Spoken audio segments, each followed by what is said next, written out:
Good evening, Bahamas. It's Monday, April 22nd, 2013, and this is NB12. Coming up tonight in news, the Commissioner of Police sends a warning to web shop gamblers. A former police officer charged with the possession of a dangerous drug, as the commissioner reveals just how many officers have been discharged from the force over the years. Chilling testimony in the trial of murder-accused Kofi Goodman, and teams continue to fight a blaze at the New Providence landfill. We have those stories and much more coming up tonight. I'm Christina McNeil, and your NB12 starts right now.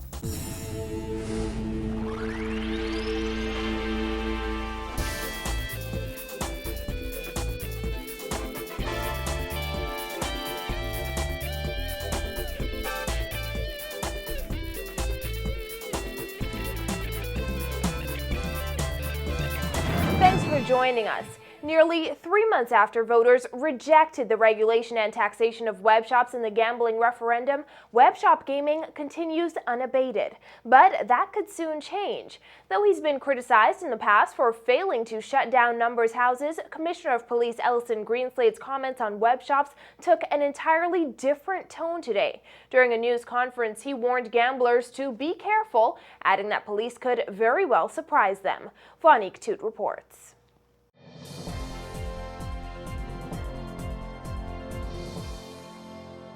Gamblers, beware. Commissioner of Police Greenslade is warning people who engage in illegal activities at web shops to stop immediately, warning that police can turn up anywhere at any time.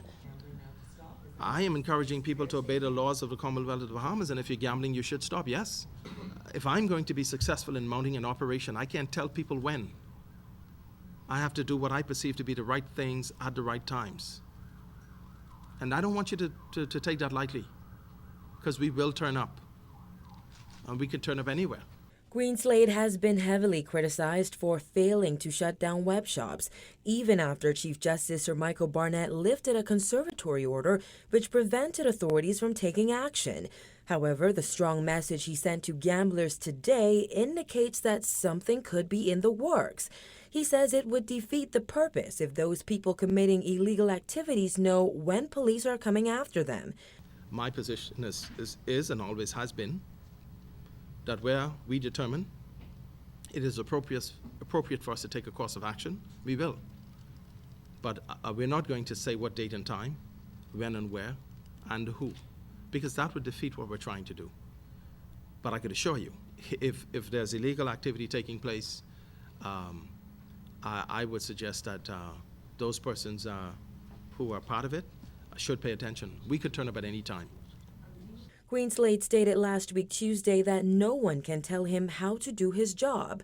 One day after that, Court of Appeal President Anita Allen declared that no court can protect businesses conducting illegal activities. She also noted that a conservatory order could not prevent police from visiting web shops to conduct investigations or even make arrests if they suspect illegal activity. Persons that are very, very concerned, if they're gambling, they should be very careful, because the ones that ask me questions may get arrested. I've had a lot of people in the community that have asked me questions about what I will do, and you might be surprised when we do take action, what you might uncover.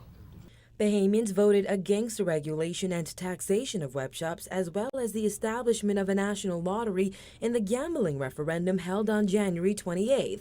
However, it's been business as usual at those numbers houses. Just last week, the Court of Appeal refused to grant a stay of the Chief Justice's ruling, meaning police are free to take action against web shops. Members of the public are watching and waiting to see how the web shop saga turns out. Reporting for NB12, I'm Vonique Toot.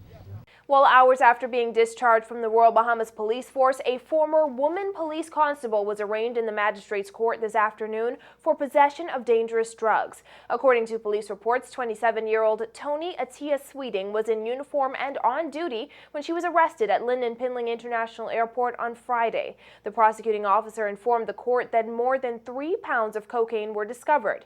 Sweeting was charged today as a civilian. A small crowd gathered outside the magistrate's court this afternoon afternoon as she and 33-year-old Delano Sweeting, who is well known on the pageant circuit, appeared before Magistrate Carolita Bethel. A warrant has been issued for the arrest of a third suspect. Meantime, the siblings who live in Coral Harbor were charged with taking preparatory steps to export dangerous drugs out of the Bahamas. Possession of dangerous drugs with intent to supply, conspiracy to export dangerous drugs, and conspiracy to possess dangerous drugs with intent to supply. They both pleaded not guilty to all charges. Bethel informed the pair that bail would be denied as the magistrate's court does not have jurisdiction to grant bail. However, she told them that they have the right to apply for bail in the Supreme Court. The pair will return to court on October 11th. Well, the woman charged in the magistrate's court this afternoon is one of 30 police officers who have been discharged from the Royal Bahamas Police Force since Greenslade became commissioner. He called the recent incident disappointing and saddening. However, he says the fact that police officers arrested their own colleague proves they are capable of doing what needs to be done. Astute officers, very alert, from the Drug Enforcement Unit, along with uniformed colleagues, were the people that in fact arrested the officer in question. And so it demonstrates in a meaningful way that as difficult as it might be for us, we are prepared to do our jobs. And so I want to congratulate and commend the officers involved for doing the right thing. I am confident that our officers will continue to do the right thing as required, the right things as required by law. Greenslade revealed that 8 officers were dismissed in 2010, 13 officers in 2011, 6 officers in 2012, and 3 so far this year. In most of those cases, he says, they ceased to become efficient officers, while others were recommended for dismissal after being convicted by the force's internal tribunal or in a criminal court. The commissioner says it also shows police can, in fact, police themselves. Wherever we find that our officers have breached the law, or our internal disciplinary code, we've done all that we can to move to bring those officers to account. And I'm very, very satisfied as commissioner of this organization that we don't sidestep on these issues. And I hold this organization out to this country as one organization where the public is able to see clearly what actions are taken. He reiterated that no missteps by police officers will be tolerated. Well, a man is dead following an apparent drowning on Montague Beach. The beach was closed to vehicular and pedestrian traffic shortly after 12:30 this afternoon as police secured the scene. In the distance, the lifeless body of a man could be seen laying along the shoreline. Superintendent Theophilus Cunningham explains what police met when they arrived at the scene. The deceased was clad in a blue and black wetsuit with the goggles attached to his head. With goggles and snorkels attached to his head. We suspect this to be a drowning. Cunningham says the unidentified victim was pulled to the shore by a nearby swimmer. Bystanders say they saw the man swimming earlier in the day but did not realize he was in distress until police arrived at the scene.